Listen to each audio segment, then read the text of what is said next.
We're finally shipping Ottogrid, a tool that we built to help automate hundreds of hours of manual research with AI agents and tables. So let me show you how it works with a couple of real-world use cases that you can try today.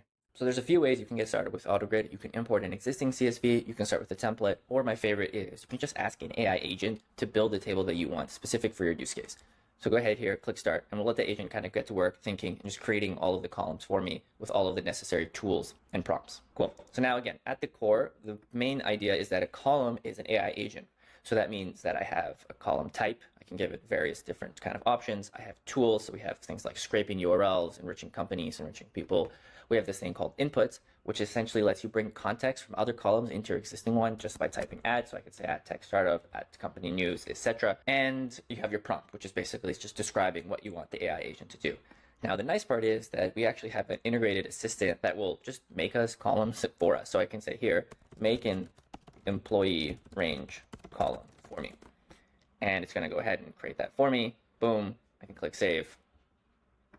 Awesome. So now it's actually went, and a lot of the times I find this a lot easier to use than just creating it manually, especially if you're coming here clicking multi-selects and things like that.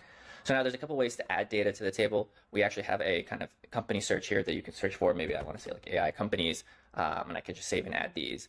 Or, you can kind of go in and add row by row. So let me show you actually another table that I have here that has a little bit more data. So I added a couple of companies that I was interested in, created a couple more columns. So I'm going to go here, click all the columns. I'm just going to click run. And what we'll do is we'll queue it all up and have the AI agent run and do the research. And the important thing to note here is that actually every single cell is its own AI agent. But we'll let this run first. So then I can obviously click in. Every single kind of thing has the sources where I got the information from, sort of, the founders. It also has the additional details, sort of like the reasoning, any additional information that I need to know about that. I can click on any of these cells, and that's pretty good, right? It's good at doing research. It can take a company, go out and enrich it with a bunch of different data points. But that's not the only thing it can do.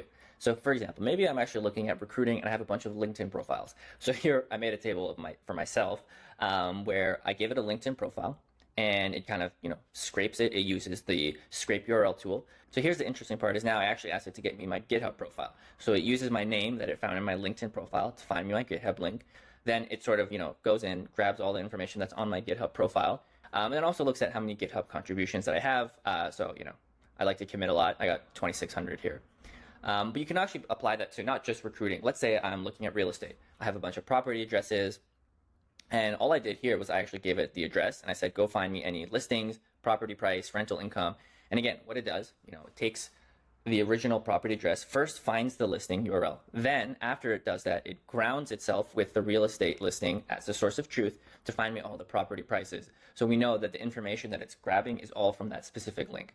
And then again, what I can do is I can pull in tons of other context of other columns and actually tell me, hey, is this a good opportunity? And it's able to take all that information I found and give me a pretty cohesive answer. Here it's a classification. I could read its reasoning here. So those are kind of the web scraping and kind of web research tests. Other things you can also do is you can bring in things like documents. So here I actually have a table that I wanted to look at. I was like, hey, you know what? I want to know why NVIDIA is crushing it so far. And I'm going to go in and say, okay, cool. Let's upload a bunch of data. So here I have a bunch of documents from NVIDIA, drag and drop, and there's whatever, 10 plus documents. We'll upload those.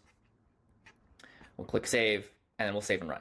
So we'll go ahead and process all those documents, analyze it, and kind of sort of give you all the key details you need from that document. And what I like about Ottogrid, again, it's very flexible in the sense that under the hood, we basically sort of treat it like a database or like a CRM, right? You have your column types, and then you have things like single select and multi-select so that you can kind of create that nice table format for you. But you can also use it for other things, like maybe you have a bunch of sales calls. These are all, by the way, fake sales calls that we made with ChatGPT because we don't want to put up real customer information.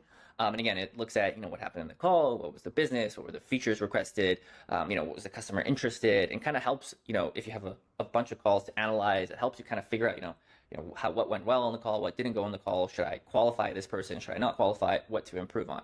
And again, it's very flexible in that sense that it's really at the core. It's a table interface with AI agents operating every single cell and you can kind of give a prompt to every single column and then have the agent sort of do the work for you. And it's really, really great at these very straightforward tasks, whether that's clicking on a site, doing a little bit of research or reading through a document. So that's Ottogrid. Excited for you guys to try it because there's no wait list. We're officially live. Please let me know how it goes. I'm excited to see what you guys build, what sorts of tables and kind of workflows you can create within Ottogrid. Please share it with me if you kind of find anything that's super interesting.